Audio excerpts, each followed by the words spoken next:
Boa noite a todos. Para quem não me conhece, eu sou Luiz Sorge. Estou aqui representando o IBCPF, mas também fazendo a ligação aqui com os meus colegas da Ambima. O assunto que nós vamos discutir hoje é a classificação de fundos e, na verdade, a criação das subclasses pela Ambima. Antes de começar a falar especificamente sobre os fundos, queria lembrar a vocês que faz parte das nossas iniciativas no IBCPF trazer para os profissionais CFP toda a evolução da regulamentação em vigor e, evidentemente, ligado à educação financeira. Nós temos tido vários programas como esse, de educação continuada. Especificamente esse vai trazer 2 créditos para completar aquilo que a gente precisa, que são 30 créditos a cada 2 anos para manutenção da certificação CFP. Essa iniciativa da Ambima, ela iniciou-se há 2 anos e, evidentemente, como vinha a discussão da reformulação da instrução CVM 409, se fazia necessário a gente esperar aquilo que acabou de tornar-se efetivo, que é a entrada em vigor das instruções 554 e 555. Lembrando que a grande diferença aí que nós tivemos, a grande mudança é a segregação que antes, na 409, falava sobre segmento de clientes e sobre os produtos, fundos de investimento, e agora nós temos na 554 os segmentos de clientes e na 555 dispondo apenas sobre os produtos, fundos de investimento. Acho importante também passar para vocês que essa estrutura que foi criada foi buscando aproximar o consultor do investidor, buscando uma transparência maior e um grau de comparabilidade maior entre os produtos de diversos gestores que existem no mercado. Hoje nós temos aproximadamente 13 mil fundos e, evidentemente, a transparência e subclasses que permitem esse grau de comparabilidade maior facilita não só o processo de venda, mas o processo de entendimento por parte do investidor. Acho importante falar para vocês também que essa estrutura foi pensada em níveis para associar as restrições que a gente pode ter, inclusive orçamentárias no processo de venda, horizonte de prazo, tolerância a risco e riscos, né? Quer dizer, associar essas restrições e elementos às classes de riscos e estratégias dos fundos. Então, o meu colega da Ambima, Carlos Ambrosio, vai detalhar isso, mas o Hudson, que é da estrutura da Ambima, também vai passar para vocês uma apresentação que procura de maneira simples mostrar qual foi o objetivo e como nós estamos hoje em relação a essas subclasses. Ia passar a palavra para o Carlos Ambrosio. Boa noite. Ambrosio, estou aqui representando a Ambima. Como o Sorge já falou, quer dizer, a classificação de fundos foi um processo que vem amadurecendo pelos últimos 2 anos. Durante esses 2 anos, a gente fez diversas reuniões. Nessas reuniões, a gente envolveu praticamente todos os participantes no mercado que utilizam ou que podem utilizar a classificação. Então, a gente praticamente está falando aqui de alocadores, está falando de profissionais de distribuição de diversos segmentos, varejo, private, gestores de patrimônio, os próprios gestores dos fundos, os prestadores de serviços, que é como custódia, como serviços fiduciários.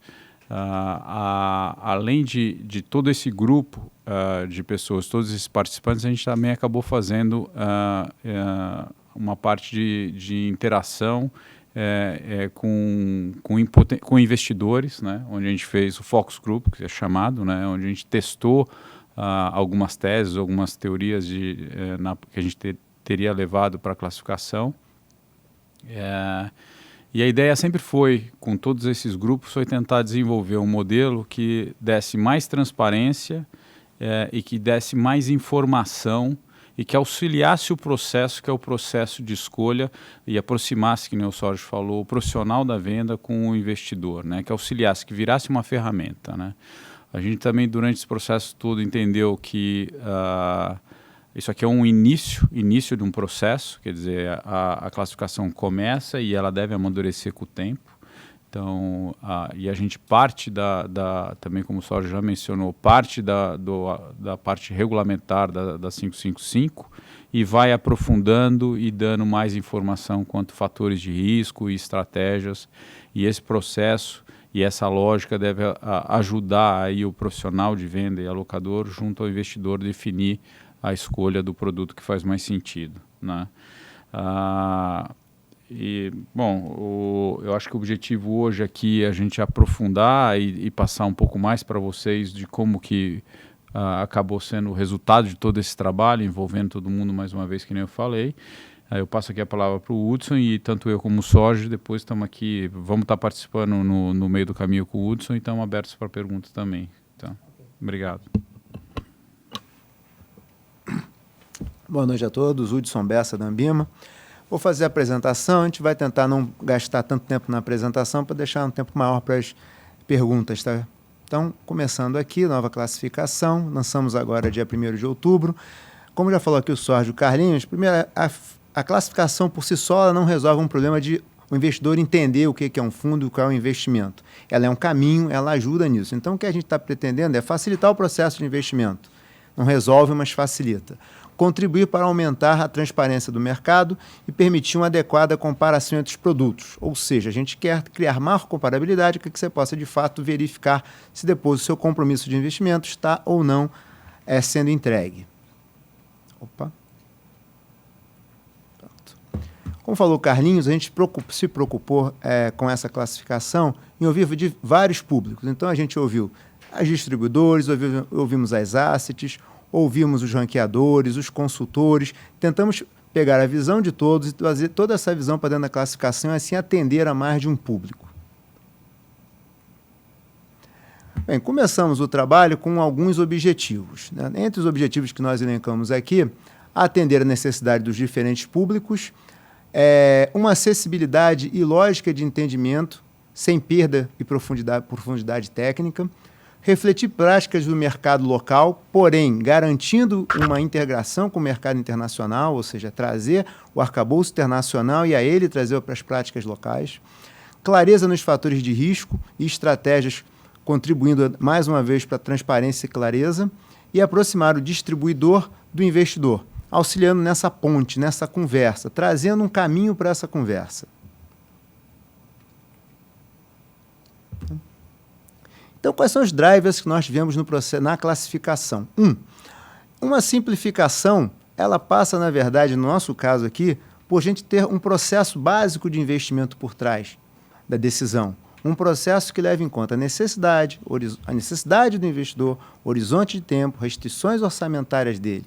Depois disso, a gente vai passar para os objetivos de investimento dele, as classes de ativos, os riscos e as estratégias. Então, isso oferece um caminho para a decisão, isso simplifica no sentido de que ele traz um arcabouço para a decisão.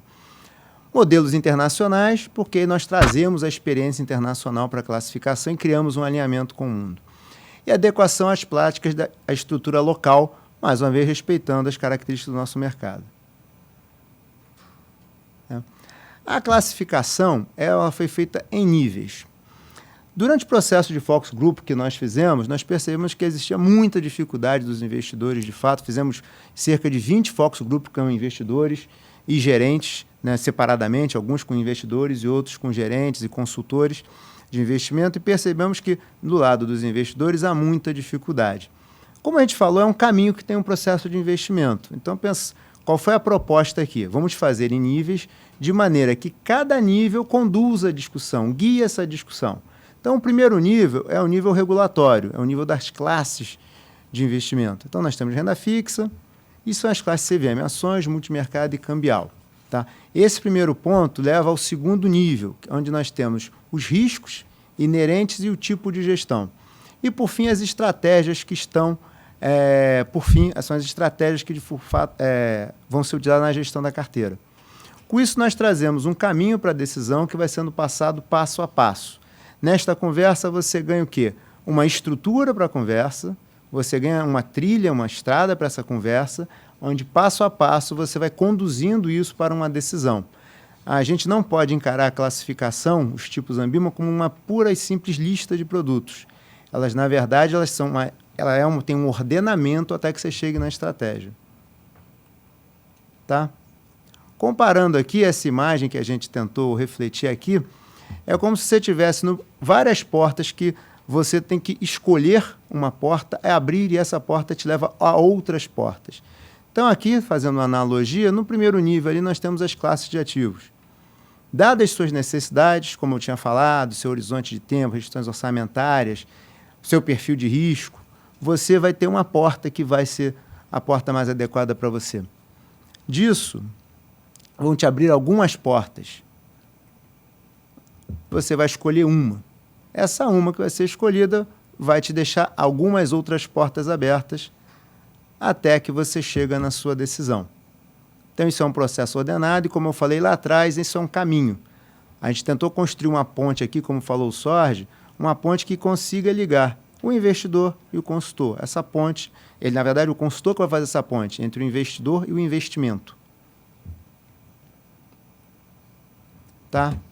Olhando aqui para os níveis, primeiro nível, como eu falei, a gente tem o renda fixa, é a própria CVM, né? Renda fixa, ações, multimercado e cambial. No segundo nível, nós temos estratégias indexadas, ativas e estratégias com um fator de risco preponderante. No nosso caso, nós achamos relevante destacar investimento no exterior. E, por fim, o nível 3, que é o da estratégia. Tá? Agora a gente vai falar um pouco, descendo dentro de cada nível, falar um pouco de cada subclassificação. Tá? Renda fixa. Primeiro, o que nós temos aqui é o simples, que a gente sabe, tem na própria 555 uma categoria para o simples, a gente, respeitando a legislação, manteve. Tá? Indexado são mandatos que pretendem acompanhar algum índice de mercado. Então, dado algum índice de renda fixa, alguém que tenha como compromisso, como mandato, aliás, isso é uma coisa que é relevante falar também, a classificação está baseada no que você pode fazer, não no que você faz de fato. Porque a gente julga que o que você pode fazer é o que o investidor está comprando aqueles riscos e aquela gestão. Se você vai ou não fazer, é uma deliberação do gestor, saber quando fazer ou não. Né? Então, você tem os fundos indexados, são aqueles que pretendem acompanhar algum índice. Depois nós temos... Opa! Alguma coisa eu vou ver aqui. Apaga aí. Pronto, voltou. Pronto. Nas estratégias ativas, o que nós pesquisamos no mercado internacional? Em geral, majoritariamente, você vende fundos de renda fixa entre risco de mercado e risco de crédito. O que a gente está trazendo para o Brasil com essa classificação é esta mesma conversa que o mundo tem. Quando você vai comprar um fundo de renda fixa, a discussão é entre o seu risco de mercado e o risco de crédito que você está comprando. No nosso caso aqui, nós utilizamos o conceito de duration aqui. O que nós queremos espelhar aqui? Sensibilidade à taxa de juros. Ou seja, conforme seja mais exposto ao risco taxa de juros, o fundo vai estar desde baixa duração até a duração livre. No baixa duração, a gente está indo... Eu queria adicionar aqui o que o Hudson falou, que isso é um ponto importante, quer dizer, aqui é um bom exemplo da evolução da discussão, quer dizer, na hora que a gente foi na renda fixa, qual que é o principal fator de risco que você tem que levar em consideração quando você está falando no ativo de renda fixa? É o prazo, né? Foi daí que a gente surgiu com a duração, e é claro que a gente checou isso com o mercado internacional, que nem o Hudson descreveu, quer dizer, então... Por isso que a gente fala renda fixa, qual é o fator de risco importante para você estar discutindo com o investidor? Qual é a duração desse investimento, né? Qual é o risco? Está muito relacionado com qual é a duração. E daí que saiu essa discussão. E como falou o Carlinhos, nós, analisando o mercado internacional, privilegiamos aqui a duração, o conceito de duration. A baixa duração vai até 21 dias úteis, a média duração... Está indo a quem está usando como referência o IRFM, que está mais ou menos em torno de 1 ano e meio, quando nós lançamos a classificação. E é uma coisa interessante, o alta duração, ele já vai para, usando como referência o prazo do IMA geral, ele vai para acima de 3 anos. Propositalmente, a gente criou esse range, porque como é que a gente quer evitar aquela conversa de fronteira? Se o média e o alta duração tivessem com uma diferença só de um dia, como você diferencia adequadamente os riscos com o investidor? Então, dessa maneira, a gente cria de fato uma diferenciação. Tudo que fizemos aqui também fizemos vários testes de mercado, alguns testes de mesa. E a gente foi apurando a massa crítica de ter ou não tipos suficientes para montar uma classe, né? E, por fim, o livre, onde não se amarra em nenhum prazo de duração. Você não tem nenhuma duração estimada para risco de mercado. Você pode estar desde muito curto até muito longo, né? Com isso, a gente tem aqui um range de durações para definir as categorias, tá? Depois eu vou falar do terceiro nível, investimento no exterior.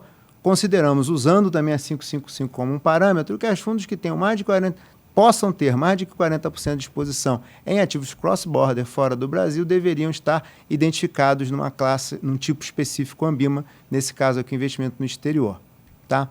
Falando um pouco do terceiro nível, no caso do indexado, a gente, tendo massa crítica, a gente vai abrir um indexado para cada índice, tá?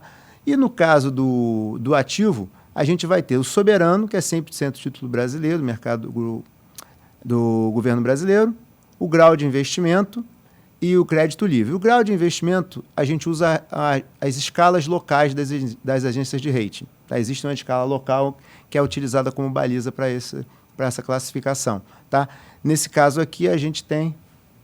Fala, Carlinhos. Lembrando que dentro do conceito de risco de crédito, de acordo com a regulamentação da CVM, cada instituição tem que ter a sua metodologia para cálculo do risco de crédito. Quer dizer, apesar de você ter como referência as agências e as classificações locais, o que vale é cada instituição vai fazer a sua análise e a sua classificação de acordo com a sua regra ou a sua metodologia de cálculo do risco.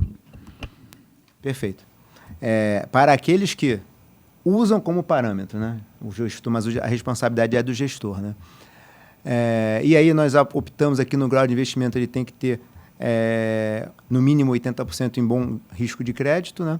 E crédito livre é aquele que não tem nenhuma limitação. No terceiro nível aqui para o investimento no exterior, basicamente a gente tem o antigo FIEX e o dívida externa, que é o tipo, simplesmente tem mais do que 40% sem nenhuma amarração específica.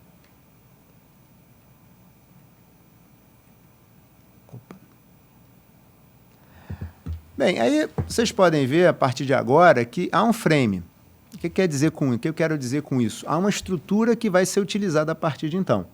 Então, a gente vai ter em ações, no segundo nível, a gente vai ter o bloco indexado e, como sempre, havendo massa, a gente vai ter os índices, Bovespa, IBRX e assim por diante.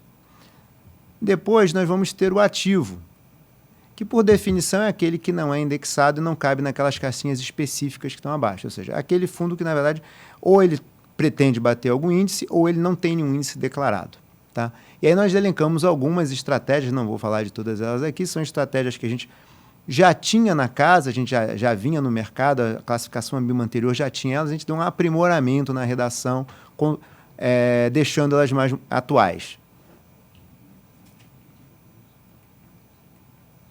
O específico aqui são fundos que têm, de fato, um mandato bastante específico. O FMP, o Fundo Mútuo de Privatização FGTS, fundos de ações estatuariamente fechados, são fundos que podem fazer reavaliação de ativos, não tem cota diária, então eles são muito específicos mesmo, e fundo monoação, que nós achamos por bem separar também, que são aqueles que compram apenas uma ação. Por fim, mais uma vez, investimento no exterior é a mesma definição, são aqueles que por mandato podem ter mais de 40% alocado fora do país, em papéis fora do país. Multimercado. Multimercado a gente tem aqui, no primeiro bloco, fazendo analogia com o anterior, são mandatos, digamos, mais restritos. No caso, a gente tem o alocação, o balanceado, que é muito similar à questão do benchmark composto, né? Alguém que tem um 30-70, alguma coisa assim, tem um benchmark composto, uma alocação razoavelmente fixa. O dinâmico, que já ao contrário, ele tem um asset allocation definido, mas esse asset allocation não é um benchmark composto, você tem uma métrica a bater. Ele vai tendo uma certa flexibilidade conforme o momento de mercado. Esse é o dinâmico, mas mesmo assim ele tem um asset allocation por trás. Os mandatos por estratégia, Basicamente, o que nós fizemos também foi atualizar as classificações que nós já tínhamos e nós mantivemos as anteriores. E o investimento no exterior, mais uma vez, são aqueles que, por mandato, pretendem ter mais de 40% de alocação fora do país. Hudson, só aproveitando, completando o que o Hudson acabou de falar, que no multimercado, acho que a novidade aí está na primeira categoria, que é a alocação, que tem a subcategoria de balanceado e dinâmico. Balanceado, que nem o Hudson falou, já existia no mercado, que eram os compostos, né, que é 80-20 e 30-70, entre renda fixa e renda variável, que é o mais comum, né? E o que a gente aqui aparece de novo é a alocação dinâmica, que são os modelos de asset allocation, os modelos que várias casas têm, determinadas comitês, com seus comitês de investimento, com suas leituras de mercado, e que fazem aí uma revisão periódica, mensal ou trimestral, qual for a revisão, que depende da casa, e com essa revisão ele faz o rebalanceamento das carteiras, né? Então, com esse rebalanceamento, por isso que ele é dinâmico, quer dizer, é multimercado, alocação e dinâmico de acordo com cada modelo de cada instituição. A gente tentou fazer os nomes mais intuitivos, né? Não necessariamente a gente consegue. Bem, o cambial, na verdade, a classe cambial CVM, a gente, na verdade, é praticamente uninível, né? A gente usa a estrutura de níveis, mas o cambial não tem definição adicional além da CVM. Essa foi a mais criativa.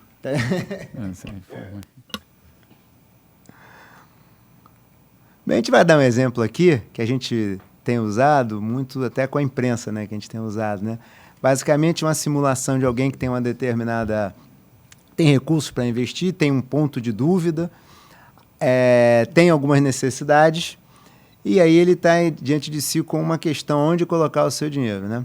Voltando à questão das portas, nesse exemplo que nós estamos dando aqui, né, ele tem uma quitação de financiamento de uma casa, tem um casamento em 2016, tem um dinheiro disponível até aquela data, né? E aí quer fazer um investimento. Nesse nosso exemplo aqui, a gente achou que seria adequado para ele renda fixa, né? Imaginando aqui uma conversa que vai ter, você vai estar tentando uma série de outras informações, você vai ter que colocar, obviamente, para conseguir definir isso, mas está dando aqui só um exemplo, né? Supondo que isso aqui fosse completo, a partir daí ele foi para a duração média. Entendeu-se que, dado os compromissos que ele tem ao longo do tempo, a duração média seria um produto adequado para ele. Dado essa aqui, ele passou para um grau de investimento. É alguém que topa algum upside, mas também não está querendo ir para o risco de crédito total. Então, ele ficou no grau de investimento. Esse aqui você deu um caminho. Como a gente falou inicialmente com a conversa, o que a gente acha mais importante é ter um caminho estruturado para essa conversa, é ter um caminho estruturado para a decisão. É trazer o investidor para a decisão também. O que quer dizer isso? Que nessa conversa você começa a ter, por exemplo, neste caso, entender, tem que fazer parte da conversa a questão do risco de crédito e do risco de mercado. Isso passa a fazer parte da conversa. E aí essa conversa ela evolui até que você chegue no produto mais adequado para você. Lógico. Claro que o que o Hudson acabou de passar agora é uma simplificação. Claro que essa conversa pode acabar gerando uma alocação que vai envolver mais de um produto, né? Aqui no exemplo a gente está usando um produto, né? Mas é claro que dependendo da situação do investidor e com aconselhamento adequado, ele vai estar fazendo uma alocação em mais de um produto que vai ser consequência desse diálogo. Eu queria aproveitar para completar, e a gente olha muito o investidor como um todo quando a gente pensa sobre o aspecto do profissional CFP. Então, acho que além do objetivo, que está claro nesse exemplo, existem dois outros aspectos, um que também transpassa aquilo que a gente fala muito aqui na Ambima, que é a análise do perfil do investidor, que você citou agora, mas também o segmento em que o cliente pertence, ao que o cliente pertence, vai começar a tornar intuitivo provavelmente o uso das classes. Então, se ele é um investidor institucional, seguradora, fundo de pensão, evidentemente você sabe que o grau de conhecimento e tecnicidade poderá ser maior e você acaba se aprofundando mais nesse estudo. Se ele é um cliente, por exemplo, caixa de empresa, evidentemente os caixas de empresa a gente já tem uma visão natural hoje dos fundos DI E essa migração que foi trazida pela 555, que simplificou também isso, nós saímos de 7 classes para 4 classes, que é o primeiro bloco teu que está em regulação, todo esse resto é autorregulação, vai permitir com que a gente, no decorrer do tempo e com a prática, usando o objetivo do cliente, análise do perfil desse cliente e o segmento a que ele pertence, provavelmente no decorrer do tempo vai tornar intuitiva essa análise como um todo. A gente deu o exemplo aqui muito pensando em pessoa física, né, mas realmente o uso da classificação é amplo.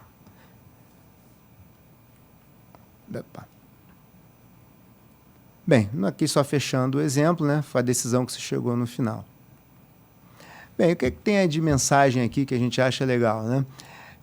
Até pegando um pouco do que o Sorge falou, né, o primeiro nível está dado pela regulação. O segundo e o terceiro nível está na autorregulação, tá? Tem enforcement de autorregulação da Anbima. É uma ferramenta necessária para suportar a decisão de investimento madura e consciente por parte dos investidores, que dispõe também do API, de educação do investidor, e, obviamente, a gente imagina que agora um maior protagonismo do profissional de investimento nesse processo. Tá? Bem, aqui esse é aquele slide que é fácil de falar, porque a gente fez os objetivos, então a gente acha que ticou os objetivos. Né? Então a gente acha aqui que a gente ticou todos os objetivos. Ou seja, a gente acha, como falou o Carlinhos, falando sério, que é um caminho que a gente está começando, a gente sabe que não é fácil, mas a gente acha que traz para a mesa com essa classificação uma ferramenta muito boa para orientar uma conversa entre o investidor e o consultor, entre o investidor e o gerente. A gente acha que traz para a decisão o investidor, ele tem condições de trazer a corresponsabilidade da decisão também. Traz para a mesa também os fatores de risco, que não são simplesmente aquela questão de alta taxa de juros com altíssima liquidez. A gente pensa numa indústria que isso não se perdurará. Algum dia a gente começa a ter que ter um equilíbrio entre essas forças. Então, traz para a mesa explícitos riscos nessa conversa. Então, a gente acha que está, com isso, cumprindo um papel de dar mais clareza, ajudar na educação, orientar a decisão do investidor, aproximar o consultor e o gerente do seu investidor. Então, a gente acha que tem uma classificação que tem os elementos que ajudam a isso. Obviamente, como falou Carlinhos, é um primeiro passo, é uma série de coisas, ainda que com o tempo vão acontecer. Necessário um tempo para amadurecer. Eu acho que acabamos aqui a apresentação e a gente pode abrir para perguntas. Alguma consideração?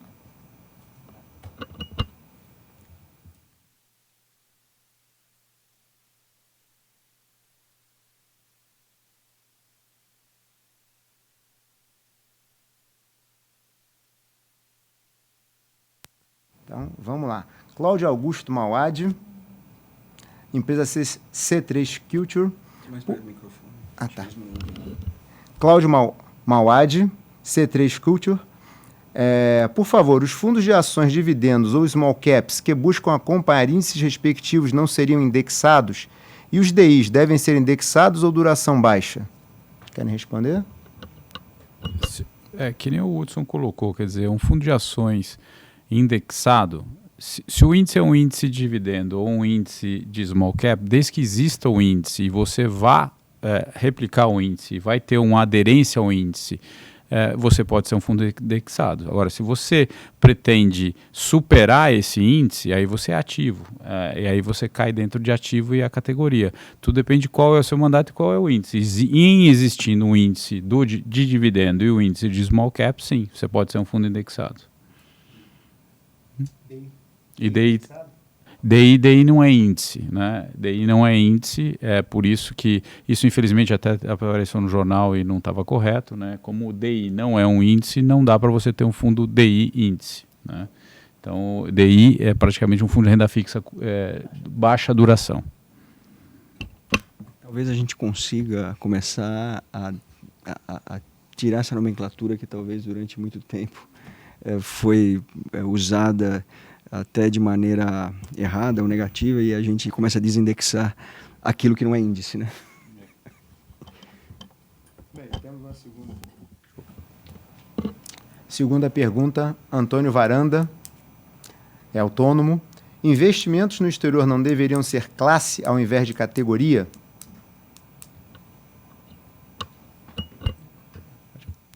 Classe foi uma definição da regulação, né? Isso como a gente falou, a gente parte da regulação que a CVM acabou de soltar, que é a 555. Dentro da regulação não se criou uma classe de investimento no exterior. A gente então começa a tratar como categoria a partir daí, né? Eu acho até, pensando pelo absurdo, se você tivesse a classe investimento no exterior e o fundo fosse renda fixa ou ações ou multimercado, você teria que fazer o contrário, você teria que criar a subclasse. Investimento no exterior, renda fixa, investimento no exterior, ações, investimento. Então fica mais simples em termos de comparação você usar as classes que foram criadas pela CVM e colocar como sufixos, né, como subcategorias ou subclasses, investimento no exterior, se esse for o caso desse tipo de produto. E adicionalmente, eu acho que é consistente com o frame, né? Você parte de uma classe de investimento onde o investimento exterior está dentro dessa classe, ou renda fixa, ou renda variável, né? Temos pergunta 3, também do Antônio Varanda. Como a nova nomenclatura conversa com a lista restrita do novo Suitability? Eu não sei responder essa pergunta. Vosso aqui, ó. Não, pode, com certeza. Isso aí como a nova nomenclatura conversa com a lista restrita do novo Suitability. Bem, o que a gente pode dizer é o seguinte: os esforços da nova classificação e o grupo que trata de Suitability também, seja no varejo, seja no private, esse grupo está trabalhando, esse grupo está olhando para a nova classificação. Então, com certeza, se ainda não tem, a gente primeiro vai olhar dentro de casa e vai responder. E com certeza, se não está pronto, está em andamento. Eu só adicionaria, quer dizer, algo que a associação está trabalhando junto ao regulador é sempre tentar usar o Suitability como sendo a principal ferramenta para definir qual produto seria mais adequado para qual perfil de cliente. Eu tenho uma série de dispositivos que estão entrando em vigor agora. A classificação é um, a régua de risco é outro, e além da régua de risco e da classificação devem surgir novos, né, que a gente sabe que tem no formulário de referência a serem implementados. Todos esses itens juntos tem que ter uma harmonia junto à definição de qual perfil dado o Suitability. Esse é o trabalho que está sendo desenvolvido internamente na associação e que vai envolver o time que está discutindo Suitability, o time de risco, vai envolver todo mundo. Quer dizer, esse trabalho está sendo feito agora, né? Eu acho que é uma evolução, que nem a gente falou no início, né? Então, vamos lá. Rebeca Araújo, IFPB, instituição de ensino, tá? Que instituição é responsável por calcular risco de crédito específico de um fundo, já que não estão sendo utilizadas as agências tradicionais, Moody's e etc.? Pela própria regulamentação da CVM, toda instituição tem que ter o seu manual ou a sua metodologia de análise de risco de crédito, né?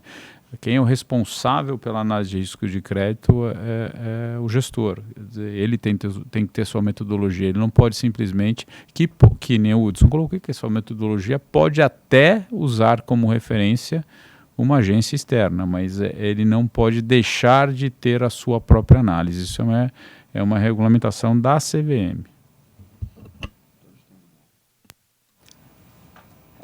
Diego Barbosa, da Caixa, tá?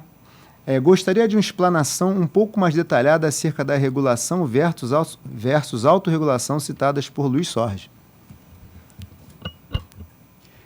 É que, na verdade, o Hudson, na explanação dele nos slides, principalmente nos iniciais, ele mostra aquilo que veio com a modernização da regulamentação de fundos de investimento, que é a 555, que entrou em vigor em 1º de outubro, que tem 4 classes, né? Que é renda fixa, ações, multimercado e cambial. A partir disso, conforme o Carlinhos falou no início também, nós, através dos riscos que cada fundo irá tomar e das estratégias, foram criados o 2º e 3º níveis de classificação. O 2º e o 3º nível foram criados e são regulamentados pela Anbima, que na verdade é a autorregulação. O primeiro, que é renda fixa, ações, multimercado e cambial, é regulamentação colocada pela CVM. Depois quem fez a pergunta pode escrever novamente se era essa a questão ou se a gente tem que falar alguma coisa a mais. Leonardo Maranho, da Bram. Poderiam explorar um pouco as diferenças de investidor qualificado e investidor profissional? Aí a gente está falando da 558, né? 554, né? Também na mesma época que a gente estava discutindo a 555 com o CVM, a gente também discutiu a questão da classificação do investidor. Se vocês lembrarem, cada produto, ou quase cada produto, tinha uma definição específica para investidor qualificado ou um tratamento diferenciado, né? Na parte dos fundos, por exemplo, um dos exemplos, o mais conhecido, era investimento no exterior.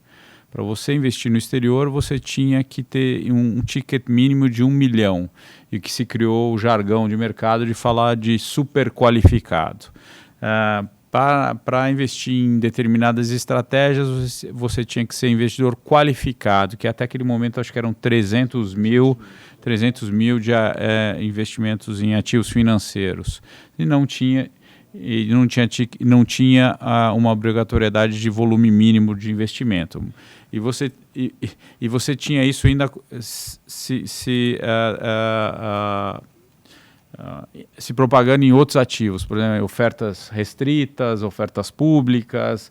Aí você tinha uma série de situações diferentes e virava um labirinto para o investidor entender. A CVM achou que seria mais interessante pegar tudo isso, consolidar e criar uma regra única, classificando o investidor em 3 categorias, né? O varejo, o qualificado, e ele criou a figura do profissional. Onde que existe a divisão, né? O varejo, vamos de trás para frente, fica mais fácil, né? O profissional são todos investidores que têm de 10 milhões ou mais de ativos financeiros e que disponíveis para investimento, né? Então esse tem uma liberdade muito grande. Os investidores qualificados são os que têm mais de 1 milhão, e não aqui mais de 1 milhão em ativos financeiros. Ele pode estar investindo 10 mil no fundo, 5 mil, 2 mil, mas ele tem que ter 1 milhão em ativos financeiros. E o varejo são todos os outros investidores. Então, com isso fica uma regra muito simples e clara para classificar a base de investidores. Eu acho importante acrescentar que como outros instrumentos criados ao longo do tempo passaram a ter esse conceito de disponibilidade de ativos a serem investidos no mercado, como foi o caso do BDR.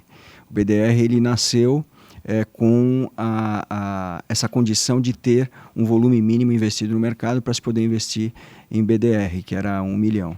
E no caso da 409 tinha esse ticket mínimo para se ser o super qualificado, que a gente chamava, que era o apelido, como o Carlinhos falou. E nós acreditamos e trabalhamos para isso, para que houvesse essa evolução, que não tivesse mais o ticket mínimo necessário para entrada em nenhum tipo de fundo, e sim que fosse analisado qual é o tipo de investidor, se profissional, se qualificado ou se investidor em geral. Aqui é um esclarecimento, aproveitando aqui, que essa apresentação estará disponível num site específico que nós temos, chamado www.classificaçãodefundos.com.br. Tá? Então, assim que a gente sair daqui, imagino eu, já colocaremos à disposição. Tá? Leonardo Maranho, novamente, Bradesco Asset.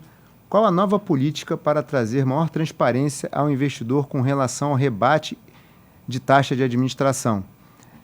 Acho que, bem, não está no escopo daqui, não sei se... Tudo bem, responder para o Maranhão, eu conheço ele. Bom, que nem o Hudson falou, isso aqui não é classificação, mas vamos falar do rebate. Durante a discussão da 555, um dos pontos colocados foi a questão de rebate de taxa de administração. O tratamento que a CVM achou que seria o mais adequado seria permitir o rebate direto ao gestor do fundo em determinadas situações. A primeira delas é no fundo espelho, onde você tem muito claro que aquele fundo é um fundo que investe num determinado produto, então praticamente é uma taxa de acesso àquele canal de distribuição. Isso, então no mínimo 95%. Então nessa situação ele é permitido. Na outra é por conta e ordem, que de novo, por conta e ordem ele acaba sendo um custo do acesso daquele canal de distribuição. E por último, por terceiro, na questão do investidor profissional, desde que muito transparente e claro que o gestor pode estar recebendo remuneração na alocação que estaria sendo feita na carteira do investidor profissional. Nos outros casos, ela achou que não que você não possa receber rebate, nos outros casos você pode receber o rebate, desde que você reverta esse rebate para a carteira do fundo, porque ela acha que na situação de você existe o entendimento de que na situação de você não reverter, você poderia ter um conflito de interesse na tua decisão da alocação. Então, acho que é isso.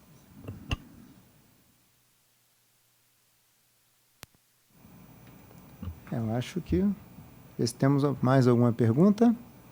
Temos mais uma pergunta.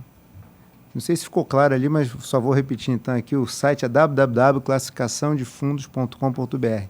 Confirmando, quando sair daqui, a gente já vai colocar no ar a apresentação. Rebeca Araújo, IFPB, Instituição de Ensino.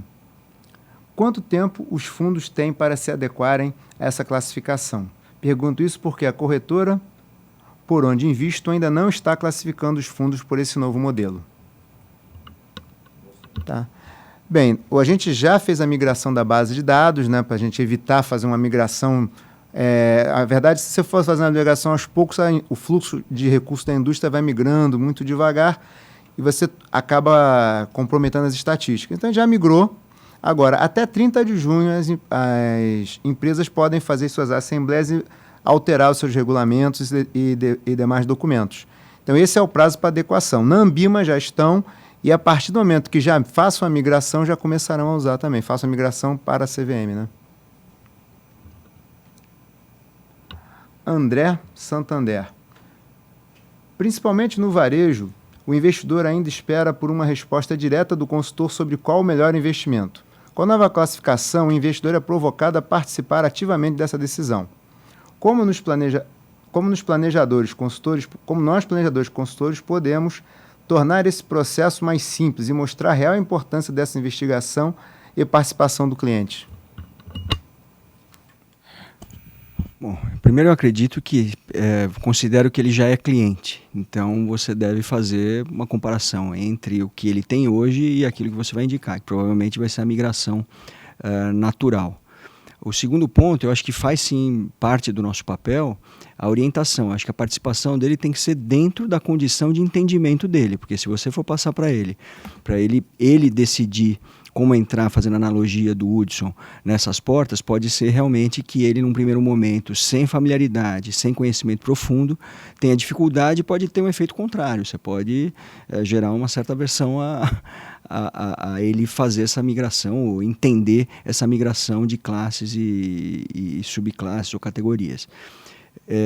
Eu acredito que a melhor forma, lógico, cada um aí vai se adequar e vai escolher e decidir qual é o melhor caminho, é aquele onde você gera ou a maior sensação de segurança para o investidor. Acho que faz parte do nosso trabalho gerar essa sensação de que nós estamos o encaminhando para alguma coisa que ele já vinha investindo, apenas nós criamos uma condição, como eu disse no início, de melhor comparabilidade, de maior transparência entre as estratégias.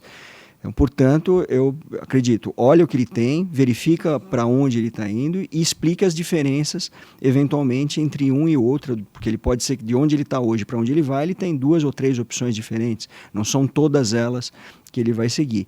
E para novos investimentos ou novos investidores, evidentemente, olhando o perfil do seu cliente, que você deve conhecer, e os objetivos dele, você também deve fazer o papel de orientador para que ele siga nessa árvore de decisão da melhor forma possível para atender esses objetivos.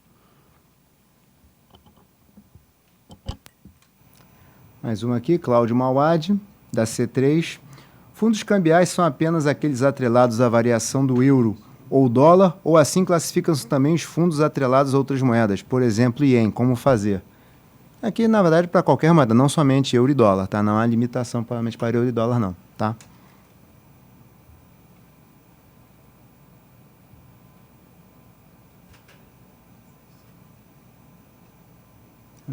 Gente, então, obrigado a todos aqui pela participação. Passar aqui para o Sorge e para o Carlinhos encerrarem aqui.